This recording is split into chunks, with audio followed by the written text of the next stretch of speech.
Hello my dear students, आज हम करने वाले हैं क्लास 8 का चैप्टर नंबर 15 के क्वेश्चन आंसर, जिसका नाम है Bibha Chowdhuri the beam of light that lit the path for women in Indian science. Title काफी लंबा है ना। लेकिन ये जो चैप्टर है वो बिभा चौधरी के बारे में है, जिन्होंने विमेन के लिए इंडियन साइंस में एक रास्ता बनाया था। और वो खुद एक एक प्रकाश पुंज की तरह उन्होंने मतलब काम किया, एक रे, ठीक है, एक रे ऑफ लाइट की तरह। तो उसके हम क्वेश्चन आंसर करने वाले हैं। इस चैप्टर की एक्सप्लेनेशन मैंने ऑलरेडी अपलोड कर दी है।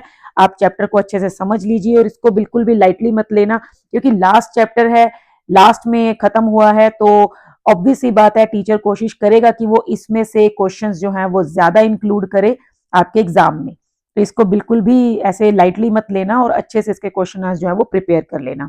ठीक है, सो क्वेश्चन स्टार्ट करते हैं आज की वीडियो। हमारे पास क्वेश्चन है, answer the following question. Question number 1 है, Why is Bibha Chowdhuri considered a pioneer in the field of science. मतलब बिभा चौधरी को इंडियन साइंस के फील्ड में एक माइलस्टोन क्यों माना जाता है, मतलब उन्होंने ऐसा क्या किया था कि उनकी इतनी इंपॉर्टेंस है।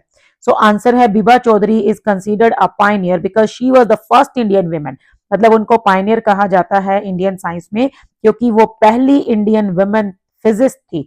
फिजिक्स सब्जेक्ट आप सबको पता है कितना मुश्किल होता है, और उन्होंने इतने मुश्किल सब्जेक्ट में जो है अपने एक स्पेशलाइजेशन किया और उसमें काम किया, to work in the highly specialised field of high energy particle physics. मतलब फिजिक्स में भी उन्होंने हाई एनर्जी पार्टिकल फिजिक्स, जो कि बहुत ही मुश्किल टॉपिक होता है, उसमें उन्होंने स्पेशलाइजेशन किया। ठीक है, मतलब उन्होंने जो चूज किया था that was not that easy. She broke gender barriers. पढ़ने के साथ साथ और फिजिक्स में काम करने के साथ साथ उनके सामने और भी बहुत से बैरियर्स थे। उन्हें सोसाइटी को भी फेस करना था, उसको भी एक चैलेंज उन्होंने किया। ठीक है, तो उन्होंने जेंडर बैरियर्स को तोड़ा, मतलब मेल डोमिनेटिंग जो सोसाइटी थी उसमें फीमेल के लिए एक जगह बनाई। Conducted crucial research on cosmic rays पे काफी इंपॉर्टेंट रिसर्च की, एंड सबैटोमिक पार्टिकल्स में भी, and pave the way for future women in Indian science. और आने वाली औरतों के लिए इंडियन साइंस में एक रास्ता बना दिया ताकि उनको चलना आसान हो जाए। ठीक है, मतलब उन्होंने ना सिर्फ रिसर्च किया साइंस के फील्ड में, बल्कि उन्होंने जेंडर बैरियर्स को भी रिमूव करने की कोशिश की, और इंडियन विमेन जो थी उसको इंडियन साइंस में जगह दिलवाई। मतलब लड़कियों के लिए इतना आसान किया कि वो भी साइंस में पढ़ सकें और आगे बढ़ सकें। क्वेश्चन नंबर 2 है, what does Bibha Chowdhuri's nomination by Erwin Schrodinger, ठीक है, tell us about her abilities. मतलब ये एक कोई साइंटिस्ट का नाम है, एरविन शॉर्डिंगर। ये जो है इन्होंने बिभा चौधरी को नॉमिनेट किया था नोबेल प्राइज के लिए। तो इससे हमें उनकी एबिलिटीज के बारे में क्या पता चलता है। आप खुद सोचो, अगर आपको कोई एक वेल नोन पर्सनैलिटी, एक वेल नोन पर्सन किसी अवार्ड के लिए नॉमिनेट कर रहा है, दैट मीन्स आप में कुछ तो स्पेशल होगा, है ना। आपने कुछ तो डिफरेंट किया होगा कि इतना बड़ा कोई बंदा आपका जो है नाम रेकमेंड कर रहा है किसी अवार्ड के लिए। So it shows that Bibha Chowdhuri's scientific work was of exceptional quality and internationally recognised. इससे पता चलता है कि जो बिभा चौधरी का साइंटिफिक काम था वो बहुत ही अद्भुत था अपने आप में, और उसको इंटरनेशनल लेवल पे भी रिकॉग्नाइज किया जा रहा था। Being nominated for Nobel prize के लिए उनका नॉमिनेशन, और by a renowned scientist like Erwin Schrodinger, मतलब जो ये एक बहुत ही जाने माने साइंटिस्ट के द्वारा नोबेल प्राइज के लिए उनका nomination indicates her outstanding contribution and talent. ये दिखाता है कि उनका बहुत ही जो बढ़िया कॉन्ट्रीब्यूशन था, आउटस्टैंडिंग, एक्स्ट्राऑर्डिनरी, एंड उनमें जो टैलेंट था वो भी बहुत ही रेयर था, यूनिक था। इसीलिए तो उनका नाम इतने बड़े साइंटिस्ट ने रेकमेंड किया। ठीक है, उसके बाद है question number 3, Bibha Chowdhuri never work for awards और रिकॉग्निशन। बिभा चौधरी ने कभी भी अवार्ड्स और पहचान बनाने के लिए काम नहीं किया। इसको हमें सपोर्ट करना है with evidence from the text कि हमें ये कैसे पता चला। सो आंसर है, despite her groundbreaking work Bibha Chowdhuri never received any awards during her lifetime. मतलब उन्होंने इतना अच्छा काम किया, फिर भी बिभा चौधरी को जीते जी कोई अवार्ड नहीं मिला। She continued her research tirelessly. अगर कोई और होता तो शायद छोड़ देता कि छोड़ो यार, कुछ मिल तो रहा नहीं, है ना। लेकिन उन्होंने फिर भी बिना थके अपनी रिसर्च को कंटिन्यू किया, often working in the background, background में रहकर हमेशा काम किया, focusing on her passion for science, सिर्फ अपने पैशन के ऊपर काम किया, रेदर देन सीकिंग फेम और रिकॉग्निशन, ना कि पहचान बनाने के लिए और फेमस होने के लिए। मतलब उन्होंने सिर्फ अपने पैशन पे काम किया कि भाई मुझे काम करना है, रिकॉग्निशन मिले या ना मिले वो बात की बात है।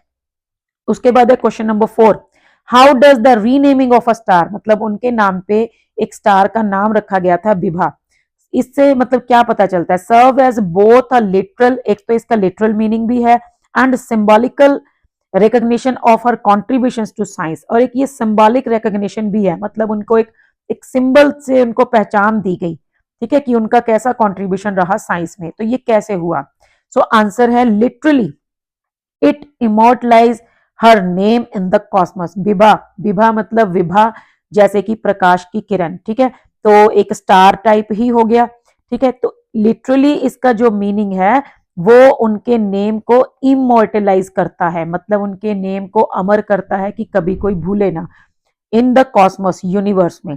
वाइल सिंबॉलिकली, अगर हम सिंबॉलिकली बात करें एक सिंबल के बेसिस पे, it reflects the beam of light, ये क्या समझाता है कि बीम ऑफ लाइट मतलब प्रकाश की किरण या फिर प्रकाश का एक पिलर, प्रकाश पुंज, ठीक है। शी रिप्रेजेंटेड इन साइंस, जो कि उन्होंने साइंस में रिप्रेजेंट किया, और कैसे किया? Illuminating the path for future generation. देखो अगर एक प्रकाश की किरण होती है या एक मतलब पोल है, उसके ऊपर बड़ी सी लाइट लगी हुई है, उसका काम क्या है? दूसरों को रास्ता दिखाना, ठीक है। तो ऐसे ही उन्होंने भी फ्यूचर जनरेशंस के लिए जो पाथ था उसको इल्यूमिनेट किया, मतलब उसमें लाइट दिखाई, मतलब उसमें रोशनी की ताकि किसी को अंधेरा ना लगे, and acknowledging her once forgotten brilliance, ठीक है। और मतलब उनकी एक ऐसी जो उनकी जो ब्रिलियंस थी उसको एक्नॉलेज किया गया, जिसको मतलब जीते जी कोई ज्यादा रिकॉग्निशन मिला ही नहीं, जिसको कोई भूल ही गए थे बिल्कुल, ठीक है। मतलब लोगों को पता भी नहीं था कि विभा चौधरी इतना बड़ा काम करके जो है वो दुनिया से गई है। तो बाद में जब उनके नाम से एक स्टार का नाम विभा रखा गया, तब लोगों को पता चला कि अच्छा उसका इतना बड़ा वो था, मतलब योगदान था, कंट्रीब्यूशन था। तो उनके नाम पे जो विभा नाम रखा गया, एक तो उसका सिंबॉलिक मीनिंग ये था कि जैसे जो स्टार्स होते हैं उनका काम क्या होता है? रोशनी देना, है ना। तो ऐसे ही विभा जो थी उन्होंने फ्यूचर जनरेशंस को एक रोशनी दी, एक प्रकाश दिखाया, और उनका रास्ता जो है वो इजी कर दिया। तो उनका जो कंट्रीब्यूशन था उसको एक्नॉलेज करने के लिए कि हाँ भाई उसने ये काम किया है, इसीलिए उनके नाम पे एक स्टार का नाम विभा रखा गया। क्वेश्चन नंबर 5 है, how do the roles of women in ISRO today reflect broader changes in societal attitudes towards women in STEM in India. सबसे पहले तो देखो इसरो हो गया, साइंटिफिक रिसर्च ऑर्गेनाइजेशन, है ना। उसके बाद स्टेम का मतलब क्या है? वही science, technology, engineering and maths. तो मतलब क्या है कि जो इसरो में विमेन का रोल है आज के टाइम पे, वो कैसे रिफ्लेक्ट करता है कि किस तरह से जो सोसाइटी का एटीट्यूड है विमेन को लेकर स्टेम के फील्ड में, ठीक है, वो चेंज हो गया है।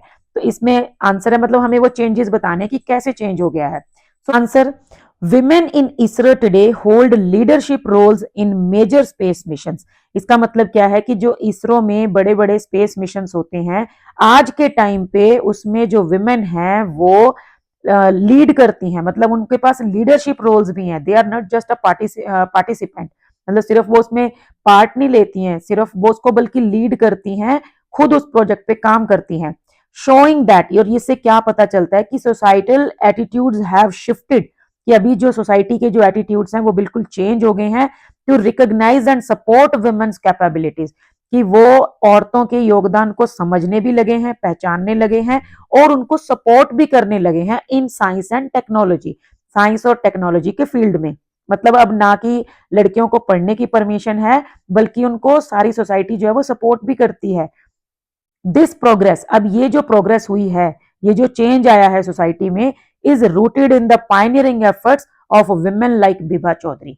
तो इसकी जो रूट्स हैं वो कहाँ है, मतलब इसकी शुरुआत किसने की थी? विभा चौधरी जैसी ही लेडीज ने, ठीक है। अगर वो ना स्टेप लेती, ना कोशिश करती, तो शायद आज भी लड़कियां जो हैं वो बस अपने सपने मन में ही लेकर बैठी होती है ना। उसके बाद हमारा नेक्स्ट क्वेश्चन है, question number 6, what is the writer's purpose of highlighting the contribution of Vibha Chowdhuri and other modern women scientist. Writer जो है वो हमें क्यों पढ़ा रहा है भाई, बिभा चौधरी के बारे में क्यों बता रहा है और बाकी विमेन साइंटिस्ट के बारे में, उसका क्या पर्पज है।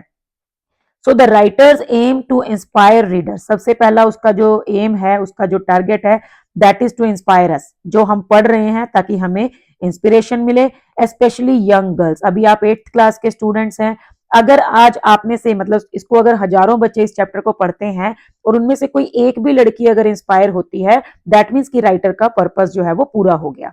ठीक है, so specially young girls by showcasing, और लड़कियों को स्पेशली वो इंस्पायर करना चाहता है और उनको ये दिखाना चाहता है कि how women have overcome challenges to excel in science, कि औरतों ने किस तरह से सारे चैलेंजेस को हराया है साइंस के फील्ड में आगे आने के लिए। It also seeks to acknowledge unsung heroes, और इसका एक दूसरा पर्पज ये भी है कि हमारे जो अनसंग हीरोज हैं, मतलब ऐसे हीरोज जिन्होंने काम तो बहुत किए लेकिन उनको कोई जानता नहीं है। कई हीरोज को हम जानते हैं, जैसे महात्मा गांधी का नाम हमेशा से लिया जाता है ना, रानी लक्ष्मीबाई, लेकिन बहुत सारी औरतें, बहुत सारे आदमी ऐसे भी थे जिनको कोई नहीं जानता था, तो उनको धीरे धीरे उनको भी एक्नॉलेज किया जा रहा है ताकि उनका भी जो कंट्रीब्यूशन है वो हाईलाइट हो। And promote gender equality in stem fields, और इसके अलावा उसका एक पर्पज और है कि स्टेम के फील्ड में, स्टेम आपको मैंने पहले बता ही दिया है, science, technology, engineering and maths, इस फील्ड में जेंडर इक्वालिटी को प्रमोट करे ताकि लड़के लड़कियां बराबर जो है वो पढ़ सके। उसके बाद हमारा लास्ट जो नेक्स्ट क्वेश्चन है, जो कि लास्ट क्वेश्चन है आज की वीडियो का, how might this text help shape people's perception of the role of women in other traditionally male dominated fields.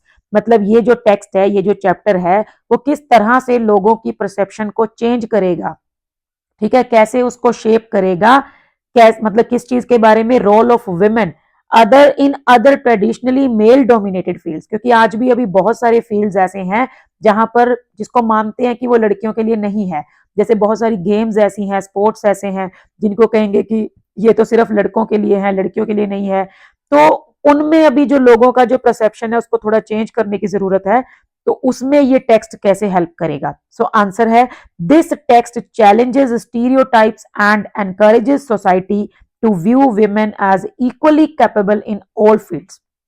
मतलब ये जो टेक्स्ट है ये उस रूढ़िवादिता, स्टीरियोटाइप्स मतलब क्या होता है, जो बहुत पुराने टाइम से थिंकिंग चली आ रही है लोगों की, उसको चैलेंज करता है और सोसाइटी को एनकरेज करता है कि वो भी विमेन को, जो सोसाइटी है वो विमेन को बराबर समझे, बराबर लड़के लड़कियों में बराबर एबिलिटीज हैं, बराबर कैपेबिलिटीज हैं, हर फील्ड में, किसी स्पेशल फील्ड में नहीं बल्कि हर फील्ड में, including those traditionally dominated by man, even उन फील्ड्स में भी जिसमें शुरू से जो है मेन डोमिनेट करते आ रहे हैं, पुरुष का मतलब जेंट्स का जो है उसमें मतलब एक शुरू से चलता आ रहा है कि भाई ये काम तो वही करेंगे।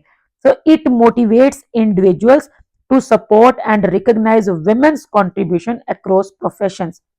ये जो टेक्स्ट है वो सबको ये मोटिवेट करता है कि विमेन के टैलेंट को पहचाना जाए और उसको सपोर्ट भी किया जाए, और हर तरह के प्रोफेशन में, not only in a specific field, ठीक है, हर तरह के प्रोफेशन में लड़कियों को, विमेन को बराबर समझा भी जाए और फिर उनको सपोर्ट भी किया जाए।